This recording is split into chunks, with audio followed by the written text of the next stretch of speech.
अभाज्य संख्या में तोड़िए। ठीक है, तो क्या करेंगे, ऐसे हम लोग तोड़ेंगे। 2 से कितना होगा 10, फिर 2 से 5। ठीक है, तो इसका 20 का भाज्य गुणनखंड कितना हो गया 2 गुने 2 गुने 5।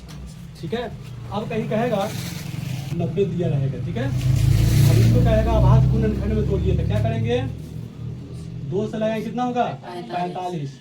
अब 2 से लगेगा नहीं, कितना से लगेगा 5। तो अब 3 से लगाएंगे, 5 से नहीं लगाएंगे, 3 से लगाएंगे। क्यों, क्योंकि छोटी संख्या से शुरुआत करते हैं। ठीक है, डायरेक्ट बड़ी संख्या नहीं लगाएंगे।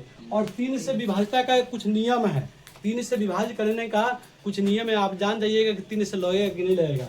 3 से भाग लगाने के लिए सबसे पहले आप उस संख्या को जोड़िएगा, उस संख्या को जोड़ने के बाद वह 3 के टेबल में आ जाता है तो समझ जाइएगा कि 3 से विभाजित। जैसे 4 और 5 दोनों को जोड़िएगा तो कितना होगा 9, और 9 3 के टेबल में आता है, इसलिए 3 से भाग लग जाएगा। 3 का विभाज्यता का नियम है। तो कितना होगा तब 15 तिया 45 होगा ना।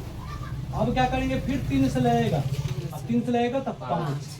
ठीक है, कोई दिक्कत। अब कहेगा कि 90 का गुणनखंड कितना हो गया, तो 90 का गुणनखंड कितना हो गया, तो बराबर दे दीजिए 2 गुने 3 गुने 3 गुने 5। अब इसको गुना कीजिएगा तो आ जाएगा 3 5 15, 15 तिया 45, 45 दूना 90। कोई दिक्कत नहीं सर, यही गुणनखंड होता है। ठीक है, पूछ देगा, कहेगा कि 90 दे देगा, कहेगा इसका गुणनखंड निकालिए।